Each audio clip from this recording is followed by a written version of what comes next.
សួស្តីបងប្អូនទាំងអស់គ្នាវីដេអូនេះអាចចេញរៀងយឺតបន្តិចប៉ុន្តែសង្ឃឹមថាវាជា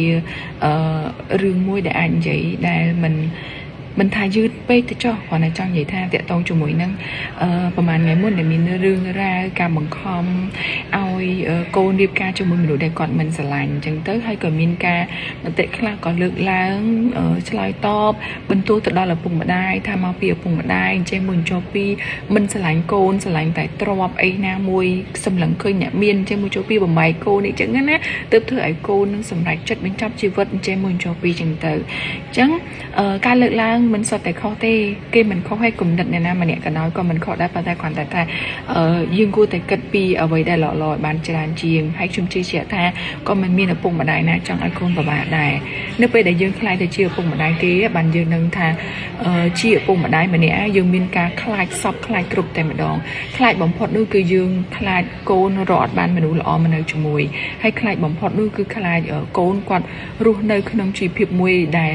មានភាពខ្វះខាតអីដែលសំខាន់អត់មានឪពុកម្ដាយណាដែលអត់ចង់ឲ្យកូនល្អទេហើយក៏អត់ចង់ឲ្យកូននៅជាមួយមនុស្សដែលអត់មានក្តីសុខនោះដែរហើយក៏មិនចង់ឲ្យកូន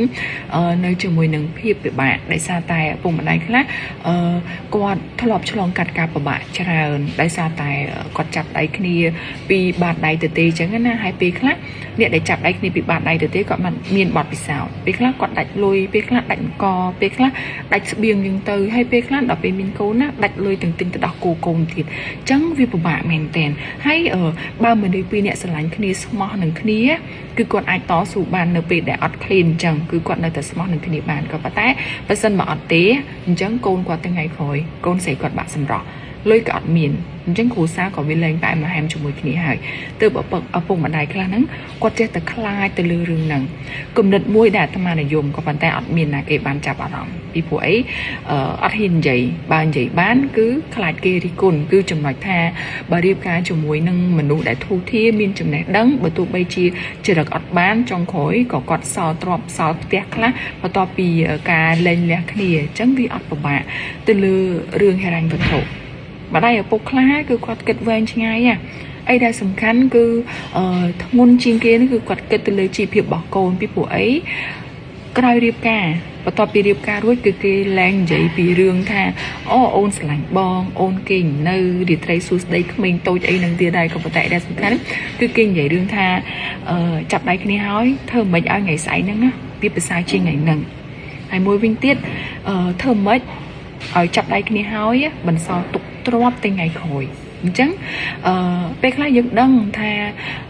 ការចង់បានពេកវានាំឲ្យយើងហត់យើងអត់មានក្តីសុខក៏ប៉ុន្តែបើសិនបើយើងចាប់ដៃគ្នាហើយអត់មានសល់អីសោះអាហ្នឹងក៏វាអត់ស្រួលដែរក៏វាមានវិបត្តិសេរីចំពោះខ្លួនឯងណាស់ទៅហើយសរុបទៅវិញខ្ញុំមិនបន្ទោសអ្នកដែលគាត់លើកឡើងនោះខុសទេហើយក៏សូមអធិស្ឋានផងដែរប៉ុន្តែនៅពេលដែលយើងខ្លាចជាឪពុកម្ដាយគេទើបដឹងថាអត់មានឪពុកម្ដាយណាចង់ឲ្យកូនអាក្រក់ទេបើទោះបីជាឪពុកម្ដាយខ្លាយទៅជាស្នូលដីក៏ដោយក៏នៅតែចង់ឲ្យកូនគាត់ល្អក៏នៅតែចង់ឲ្យកូនគាត់នឹងខ្ពង់ខ្ពស់ហើយបើបង្កើតកូនហើយកូនបានល្អគឺគាត់មានមោទនភាពបំផុតទាំងយើងទាំងគេចាអញ្ចឹងប៉ុន្តែបើសិនបើបង្កើតកូនហើយកូនអត់បានល្អកូនអភ័ព្វកូនរស់នៅមិនសមប្រកបអាហ្នឹងណាគឺគាត់បន្ទោសខ្លួនឯងខ្លាំងតែម្ដងយើងជាឪពុកម្ដាយហ្នឹងគឺយើងបន្ទោសខ្លួនឯងតែម្ដងថាខ្លួនឯងនឹងអត់មានសមត្ថភាពចិញ្ចឹមកូនបានល្អហើយ